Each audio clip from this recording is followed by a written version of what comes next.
Hello, guys, and welcome back to a brand new episode of the Joel Moran Show. Week 11 is all but over. We have one game left, and that's the best game of the week. The Eagles at the Chiefs. And man, oh man, this week on my Week 11 picks, I've been on fire. I'm 11-2 right now. I picked the Packers to upset the Chargers. That was my big hurrah of the week. And if the Chiefs win tonight, I'll be 12-2. After 2 rough weeks, I needed this one, and man, the season is closing in.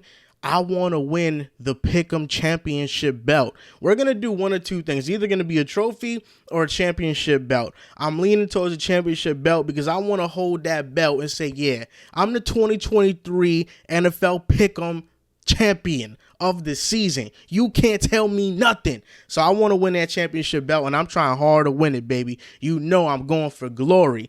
Week 11 wasn't all that thrilling. The games that we thought were going to be thrilling weren't. The Bengals and Ravens ended in Joe Burrow being injured, Mark Andrews having a season-ending injury. The Bengals season is over. I'm going to talk about that on today's show. Today I want to talk about a couple of things that caught my eye in Week 11, and I feel like this horse has been beaten to death every single week, every year. We know it's going to be a talking point, but how can it not be a talking point when things continue to be bad? And that's Chargers. The Los Angeles Chargers have been a laughingstock in the NFL for a long time because despite having great quarterback play, whether it's been Dan Fouts, whether it's been Drew Brees, Phillip Rivers, Justin Herbert, it doesn't matter. The fate for the Chargers seems to always be the same. The Chargers lost to the Packers 20-23. It's their 14th loss by 3 points or less since 2020, since Justin Herbert took over as their quarterback. They can't seem to win close games. And I know some people want to say, well, that's a Justin Herbert problem. Well, Justin Herbert since 2020 is third among active quarterbacks in fourth quarter comebacks and game-winning drives at 14. Herbert tends to put them in positions to win games. They just can't close them out. But of course, there's always instances where Justin Herbert doesn't close out games himself. We've seen it this year. But for the most part, the team lets him down. Versus the Packers, Justin Herbert went 21 for 36, threw 260 yards and 2 touchdowns. And he had 4 wide receiver drops. 4th and 4, the Chargers go for it. Donald Parham drops the ball. 3rd and 5, Keenan Allen in the red zone would have been a first down. He drops the ball. 3rd and goal, Keenan Allen drops what would have been a touchdown pass from Justin Herbert. And then, of course, how can I not mention the 2nd and 6 pass with under 30 seconds left in the game? Herbert buys time in the pocket, throws it deep to Quentin Johnson, who has a step on the corner, and he drops the ball. It would have put the Chargers in perfect field goal position, or Quentin Johnson could have scored on that play because he had a lot of separation on the defensive back. Quentin Johnson is terrible, and not one move is the sole reason why the Chargers are where they are. It's been a plethora of moves. I think they've whiffed on some major draft picks. Kenneth Murray, the linebacker, was a whiff. Quentin Johnson right now is looking like a whiff, and they whiffed on far more other players. Free agency, they've wanted to swing big for free agents like J.C. Jackson. J.C. Jackson is now back on his former team in the Patriots, and he was a total negative for the Chargers. They've tried to make moves, but those moves haven't amounted to much. We saw versus the Packers, Justin Herbert played well. His defense let Jordan Love have the best game of his career. On offense, receivers dropped the ball, and outside of one big-time run that Eckler had, they weren't able to run the ball. In fact, from weeks 2 to 11, the Chargers' rushing offense has had a rushing success rate of 25.5%. If we use that number and compare it to every offense going back to 2013, that would be the worst rushing offense in a single season in the past decade by about 3%. So this Chargers offense is quite literally getting carried by Justin Herbert. They can't run the ball. With Mike Williams being out for the season, they have not had a premier deep threat that you can trust. Quentin Johnson has been a non-factor. The best rookie receiver play was made by this guy whose last name is Smart on the Chargers. So unreliable receivers, an average to good offensive line, no real running game. And then the defense. Since Herbert was drafted, the defense ranks 23rd in points, 29th, 21st, and 23rd. And this year, they're 31st in yards per game, yards allowed per game, and they're allowing 394 yards per game, which is on pace to be the worst ever in Chargers franchise history. The current worst is 1985 at 392 yards allowed per game. Right now, the Chargers are currently 2 yards over that. So they're on pace to be the worst defense that the Chargers have put out there in a very, very, very long time. And I think that's why when it comes to the Chargers, people are confused about the output because they have superstar names: Joey Bosa, Khalil Mack, Derwin James.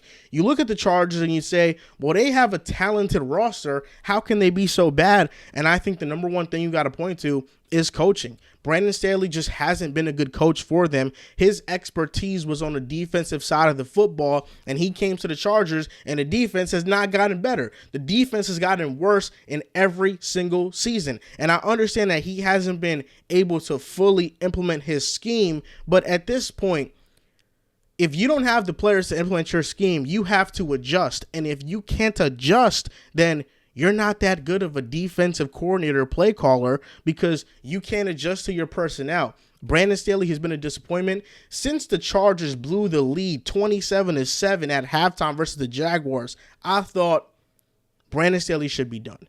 They should be number one in contention for getting Sean Payton. They should have been the ones to trade that pick to the Saints instead of the Broncos, and they should have brought Sean Payton in. They didn't. They remained with Brandon Staley, and now look what has got them. The Broncos started off 1-5, and they're in a better position than the Chargers are currently. And why is that? Because they got a new coach. Last year with Nathaniel Hackett, they understood he wasn't the guy. They moved on from him quickly. The problem with the Chargers, with Tom Telesco, with ownership, is that they stick with guys for far too long.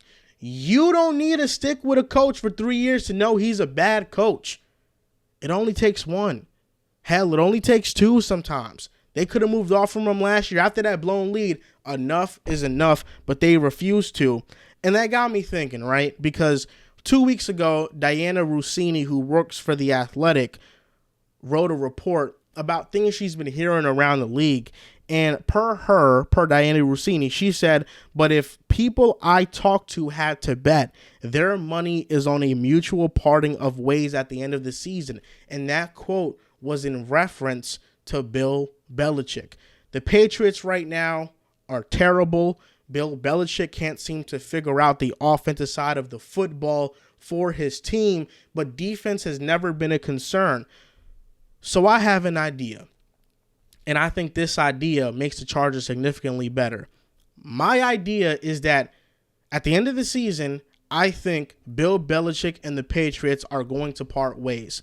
And I think the team that should be in the front running to go and get Bill Belichick's services are the Los Angeles Chargers, and here's why. On the defensive side of the football, their issue is not talent. They have talent. Their issue is coaching. Bill Belichick has turned busts into viable starters with the Patriots. With the talent that the Chargers already have on defense, I think Bill Belichick goes there and he can turn them into a top 10 defense almost overnight.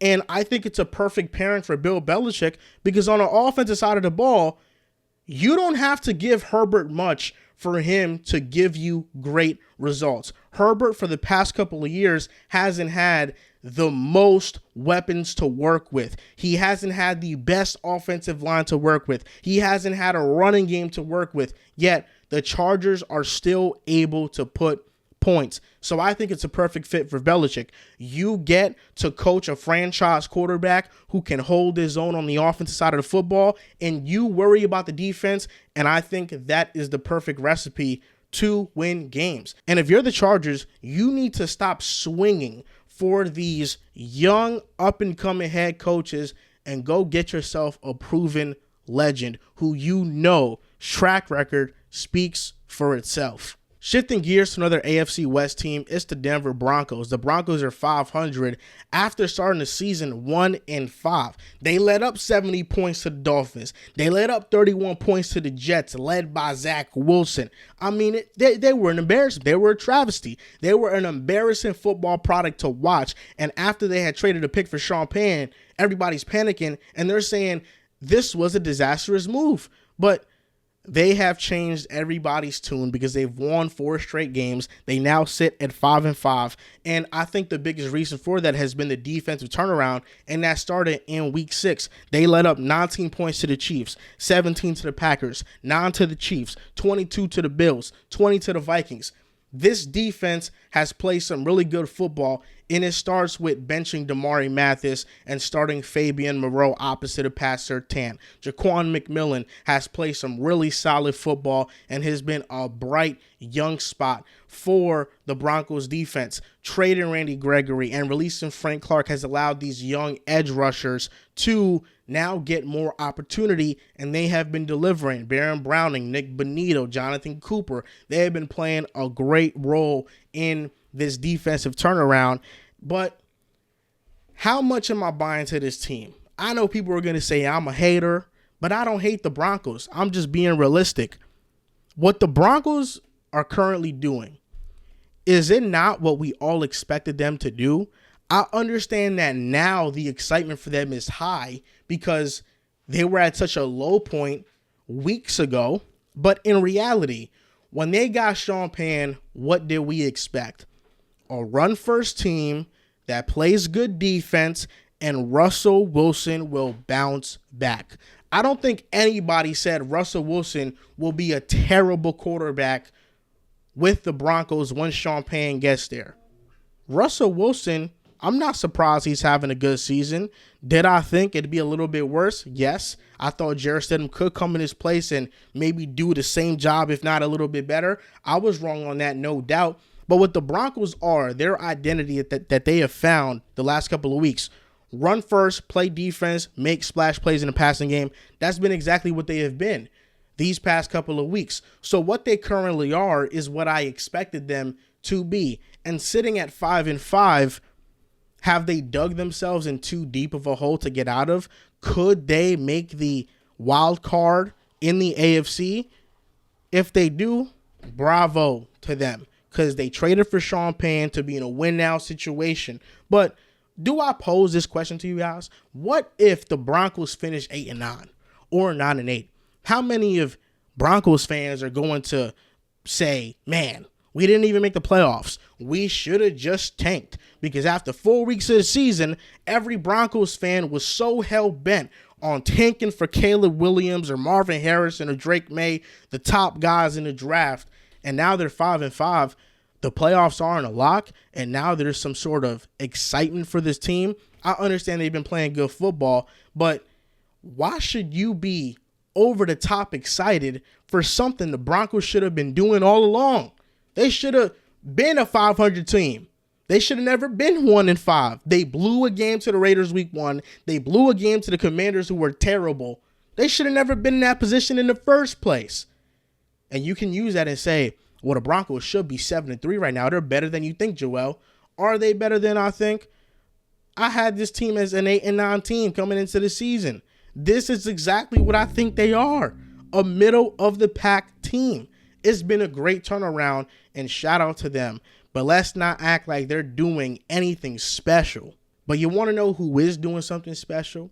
It's the Houston Texans, because the way they've exceeded expectations is really something to applaud. 3-13-1 last season. They brought in DeMeco Ryans. He's been great on the defensive side of the ball. The Texans have won games because of their defense. They drafted C.J. Stroud, a historically great rookie quarterback.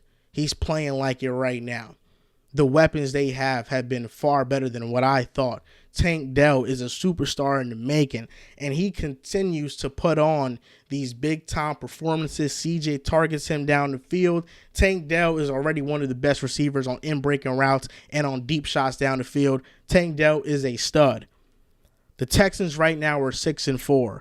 The Jaguars are 7-3, and the Jaguars, after an embarrassing loss to the 49ers, they gave it to the Titans. They beat them 34-14. Trevor Lawrence had a bounce-back day, 262 yards, 4 total touchdowns, and Calvin Ridley, 7 receptions, 103 yards, 2 touchdowns. So the question I'll pose is, what team is going to win the AFC South?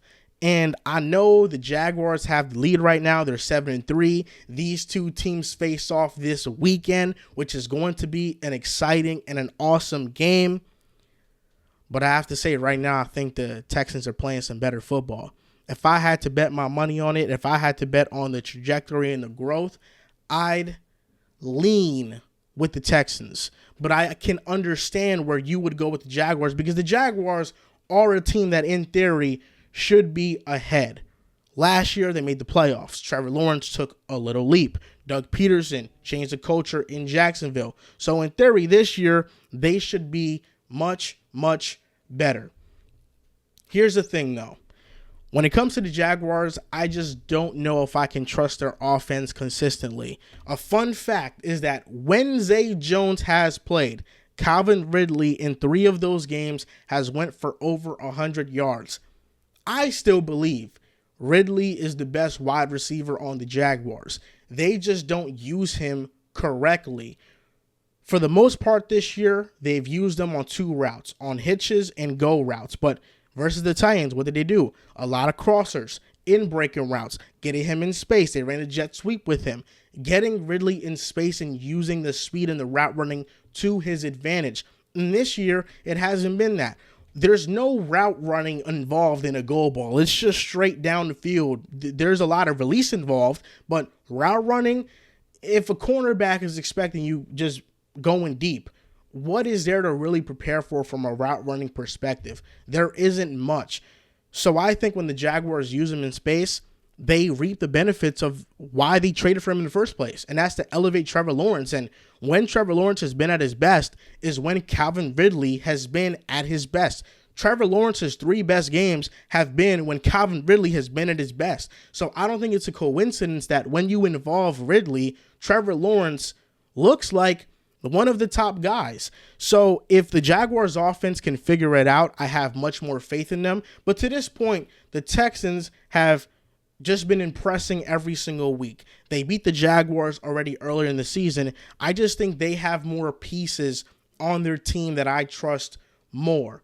The offensive line is more solidified for the Houston Texans. The defensive line for the Texans, I think they have more guys that get after it. I just think the Texans are a better football team. And right now, the biggest Achilles heel for the Jaguars is that on third down, they aren't converting at a high rate. They have a 35.3% success rate on third downs. That's one of the worst ones in the NFL. This weekend is going to show a lot in terms of where these two teams are. But the Texans coming off a 3-game win streak, beating the Bucs, the Bengals, the Cardinals.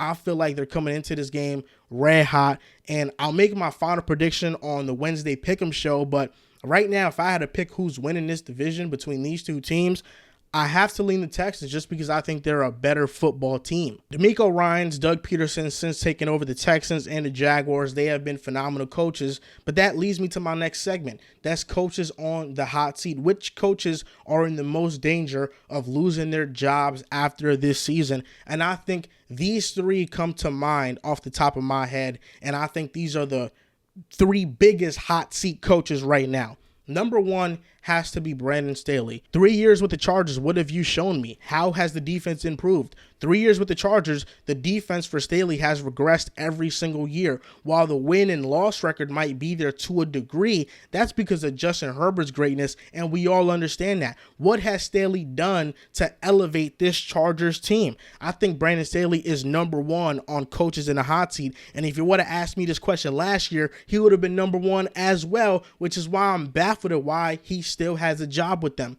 Number 2 has to be Ron Rivera with the Washington Commanders. The Commanders have lost 7 of their last 9 games. They are 1-4 at home. It's gotten so bad in Washington to the point that after the loss to the Giants, neither team could shower because the heater went out in the stadium.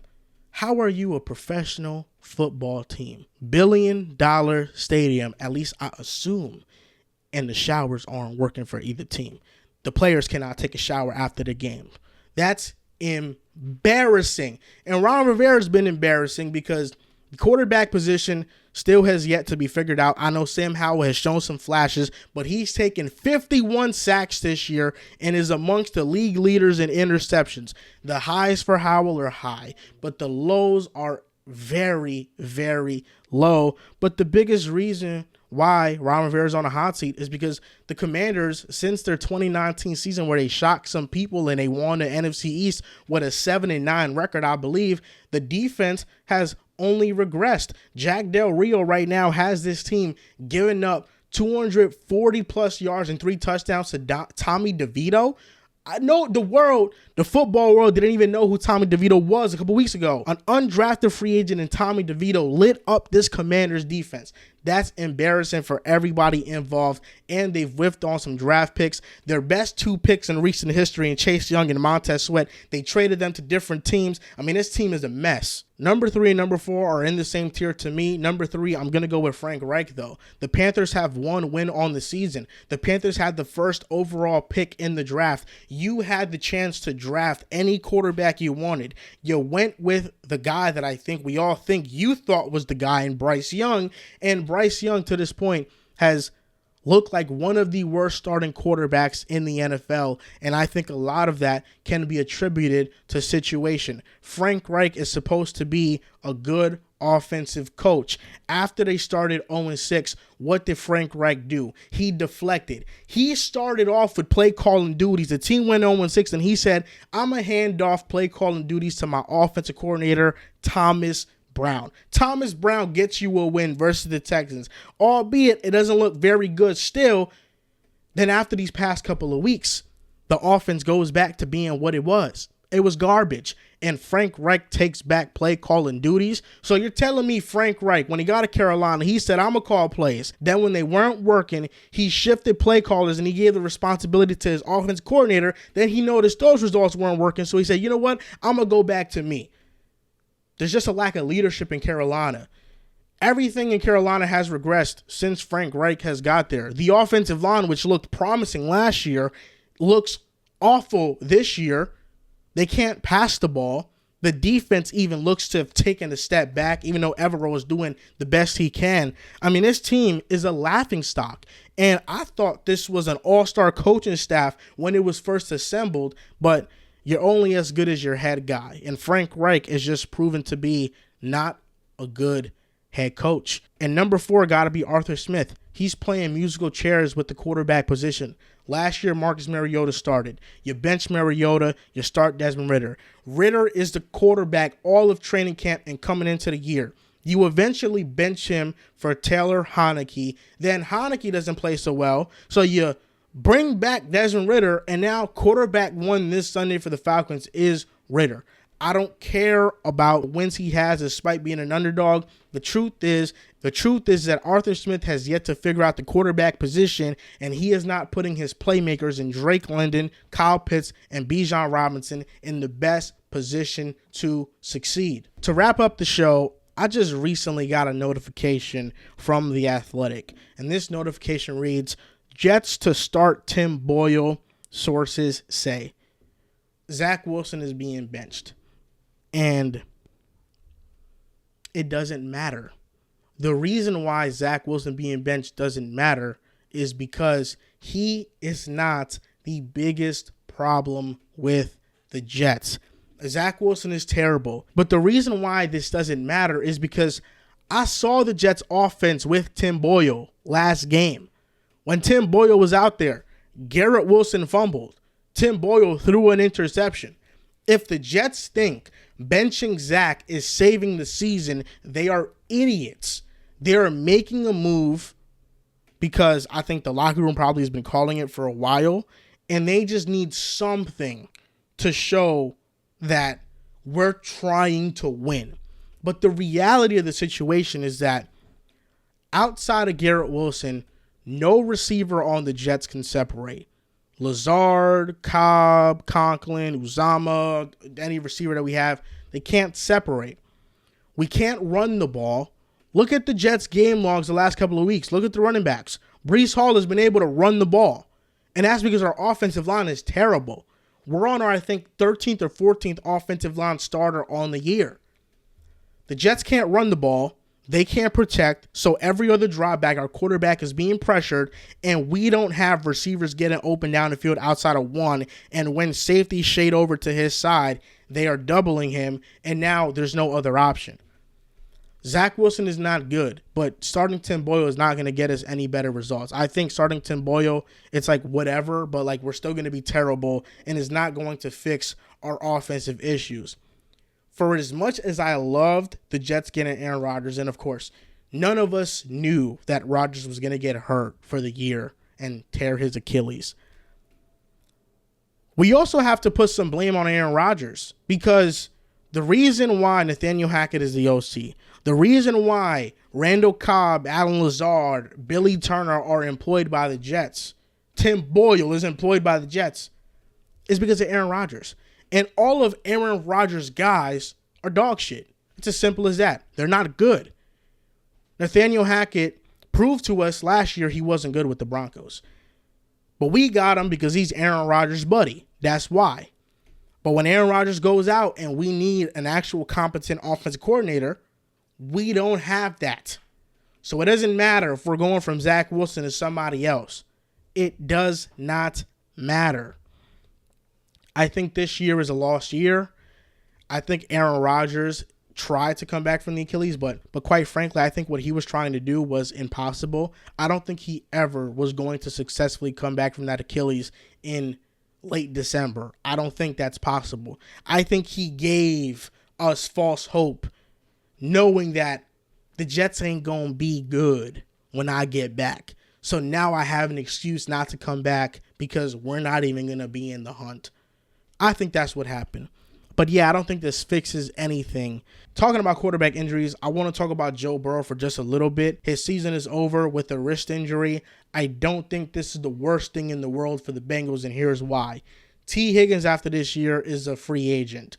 Are they going to franchise tag him? Are they going to trade him? Are they going to let him walk? We don't know that. But I think this year is the best year to have a middle-of-the-pack pick in the draft because of the amount of playmakers there are. Malik Neighbors, Keon Coleman, Egbuka from Ohio State, Brock Bowers. I'm missing a few. Roma Dunze from Washington. There's a plethora of receiving talent in this draft class. And if the Bengals can draft one of those guys and trade T. Higgins for more assets, I think they put themselves in a better position for the future. The Bengals, even with Joe Burrow this year, we're going to have to climb up a pretty steep hill because of Joe Burrow's injury earlier in the year. It put them in a pretty bad position. So this isn't the worst thing in the world for the Bengals. It would have been if it was like week 18 and he got hurt. Then I'm like, okay, and they were in the playoffs already. Now it's a big issue. But I don't think it's that big of a setback for the Bengals. But one thing's for certain, they got to figure out the offensive line, whether that's bringing in new talent, whether that's bringing in a new offensive line coach. They need to figure out the offensive line. And I think I recently saw a chart somewhere where the chart measured the least athletic offensive linemen by teams, and the Bengals were almost last.